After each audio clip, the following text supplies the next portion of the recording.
Hey everyone, this is Norbert, and today I wanted to bring you a combo guide for Elfnotes. Now, Elfnotes is a new deck from Burst Protocol, another line of Media's lore cards, and it's one of my favorite decks to play right now. You see the engrave on the board. I think Fiendsmith is probably the best way to play it right now. You generally just have to make any synchro to get your engine rolling, and Fiendsmith is just the best thing you can do. But there's a lot of room for experimentation with this engine still, which is why I like it a lot. This will get much stronger in the next main set. This is a meta candidate in the OCG right now. Right now it's kind of rogue in the TCG, but I still think it has legs, and I wanted to show you some lines here. Now, this is going to be a combo guide. A deck profile I might do next week, depending on how many of this top in the YCSs or not. But I think we have a lot of things to cover with the combos already, so let's just hop right into that. So I wanted to show you the standard one-card combo, which can be done with any of these three.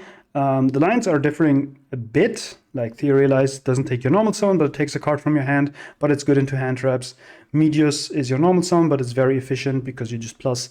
And Lucina, instead of Armades, which these two make, you make the Fabled level 10, and you just make your Fiendsmith line that way. Or if you don't want to play that card because it's like $7, or because you don't want to have the extra deck Slay Sword, you just make a pure Elfnote board with this. But I wanted to show you the Theorealize combo. The other combos are basically the same, so let's run through it. So here you're going to start off with Theorize, of course. You send Medius for cost, so they cannot ash this card, and then you look at the top card of your opponent's deck. You can put it on top or bottom, so just depending on what they have. Like if it's a starter, maybe you want it at the bottom. If it's a hand trap that is no longer usable, like a Veiler, then you just leave it on top because a Veiler during their turn doesn't help. Anyway, you have some information as well about the matchup, so maybe you alter your line accordingly. But the important thing is we have the Medius engrave. Now we can use the Medius in the grave to summon himself by shuffling a card. The shuffling is part of the effect, so if they go and bell this Medius, it just stays in the grave, nothing happens, and hopefully you have another starter here in your hand to play still. But if they don't have a bell, you shuffle one card back, and you're going to summon the Medius. Leave the main monster zone open. That is important because this deck is all about the main monster zone. Medius on summon can either add or special summon a Power Patron card. This is very important because if they Fuvalos you here, you can also decide to not summon from deck, but instead add. Now, if they Veiler this Medius, what's nice about the Theorealize combo is you can banish this, make Medius a Light Fiend, and you at least get your Caesar out of this interaction. But let's say this resolves.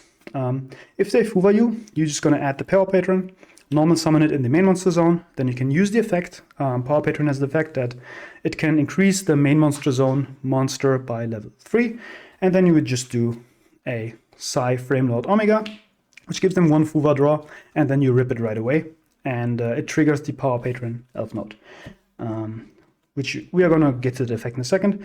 Let's say they don't Fuva you, you're just going to go ahead and Synchro Summon. This gets banished, this goes to the grave, and we're going to make Armades as our level 5 of choice. This can obviously differ if you want to play a different engine than Fiendsmith, but the important thing is we synchro off the Power Patron, and that's going to, on Synchro Summon, search you an Elfnote monster. Now, you can keep this in your hand, and now you can just do whatever your level 5 does. In our case, it's going to special summon some Fiendsmiths. So Requiem into Lacrima, Lacrima send Engraver. If you are on the tiny Fiendsmith package where you only run the Engraver, of course you would just summon the Engraver, make Necrocrip, summon it back, make Caesar. But before the next set, I actually like the bigger package, just because it gives you a bit more grind game and also gives you another card in this combo, which you'll see in a second. So here you're going to use the Engraver, shuffling back the Armades, summon it back, and then you're going to link summon into Sequence.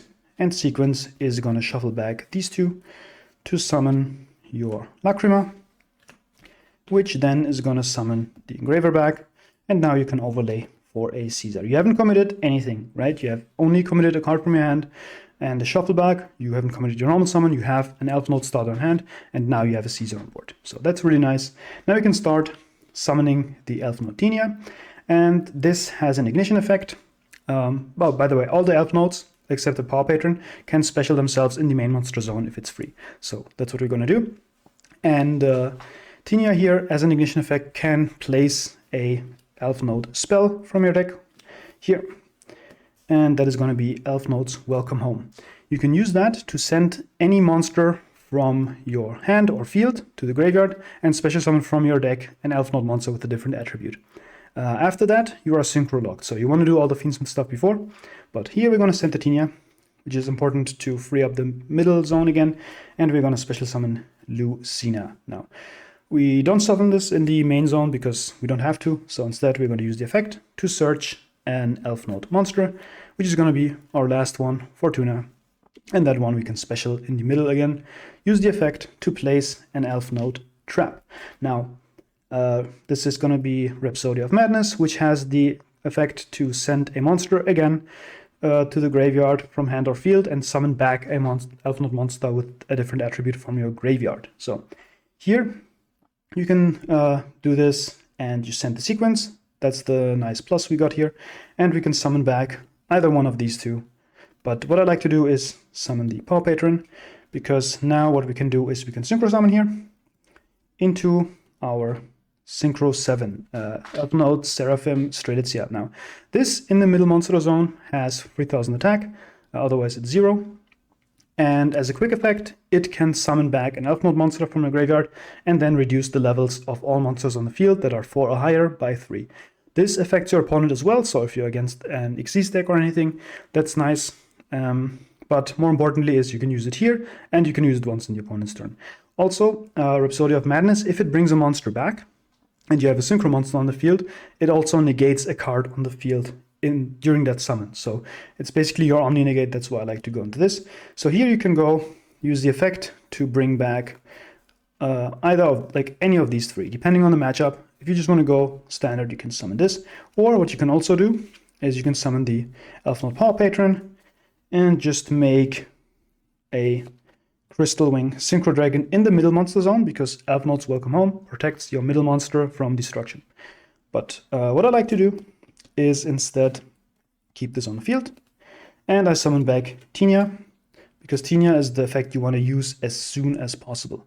And you can actually pass with this board. So what you have here is going to be Caesar, of course, which is very nice in a Dracotail format. But more importantly, you can, at any point, you can probably as soon as possible use the Tinia to swap with the middle monster zone. All the Elfnotes have an effect that if you have them on the field, you can swap it with the middle monster zone to activate their effect, which in Tinia's case is you can banish a random card of their hand until the end phase. So you want to do that early, because you just want to grab their best card before they play it or set it or play around it. And you can also use Lucina to swap, and this will bounce a monster that is level 6 or less. You can also use the Strelitzia to summon back the Paw Patron, which will reduce all the levels. And what's nice here is, now this is level 3, this is level 4, this is level 3. You can use the Paw Patron effect as a quick effect, increase the level of the middle monster, and that would be now back to 6. And you can go, right after that, you can synchro summon a Elfnote or a Paw Patron monster. So we have 6 plus 1 plus 3 equals 10. You can go and synchro summon here into your boss monster, Junora. Put it anywhere where an opponent's monster is in the same column, because this on summon negates all the cards your opponent has on the field permanently. So spells, traps, monsters, everything is negated at the time of this being summoned.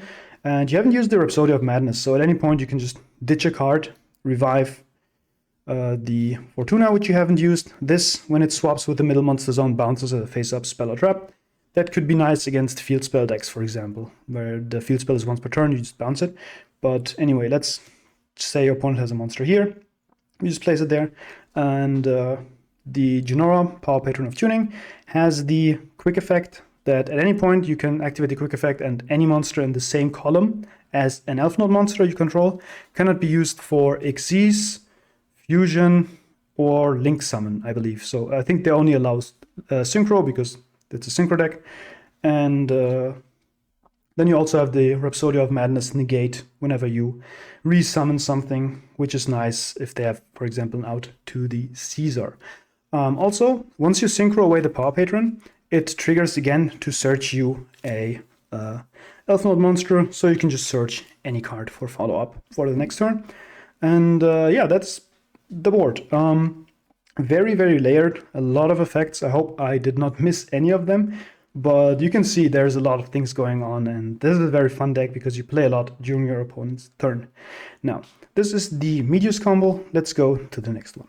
Okay, so for the next line, this is going to be a bit weaker than the last line, but we still have to talk about it because Tinia still is combo. So you have the main monster zone, you summon the Tinia there, and that's going to set you Welcome Home that you're going to use to send the Tinia and special summon Lucina. Lucina then grabs you the Power Patron, and you can normal summon that. And here you could actually put it in the main monster zone, increase the level by 3, and then make a Synchro 10. Because even though you can't go into Fiendsmith, this still has an effect where you can tribute all fabled monsters you have and take control of the same amount of numbers your opponent controls. That is permanent. So if that's a good interaction in that matchup, you can do that. But what I like to do is just go Synchro 7 into Strelitzia. That triggers the Power Patron, and you can use Strelitzia to summon the Power Patron.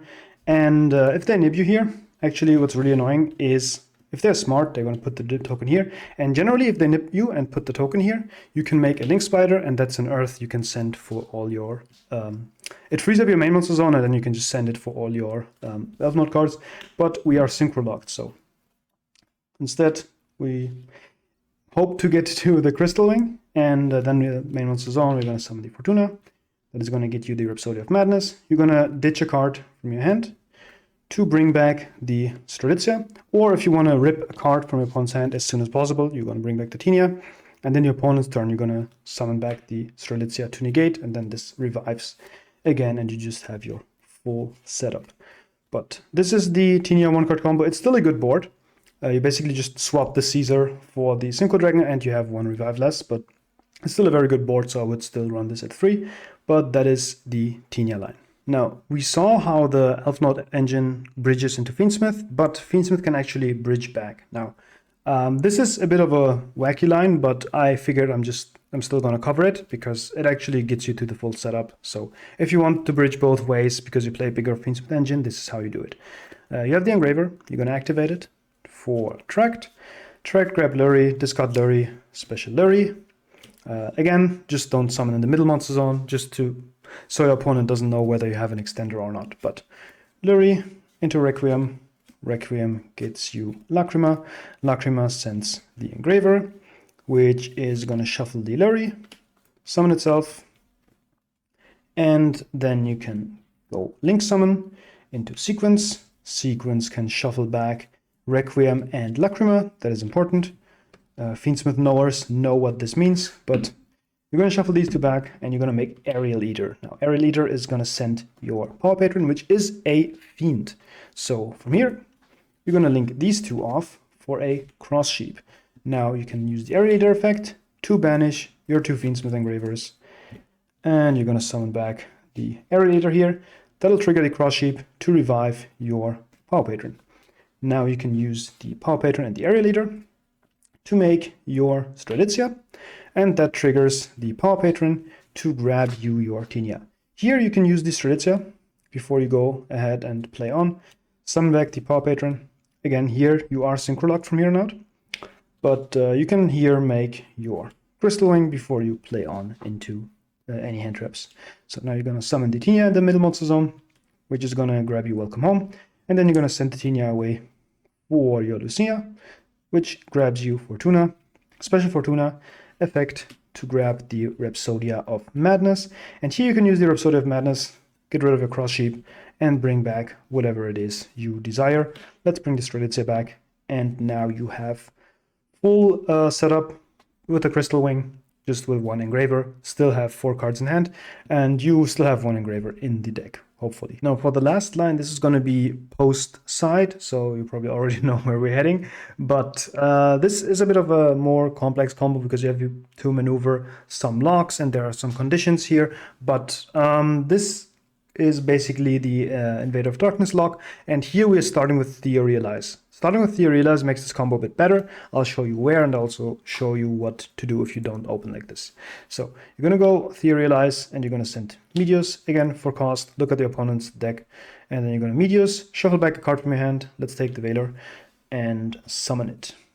Then you go Effect, go Paw Patron. This is so far so known.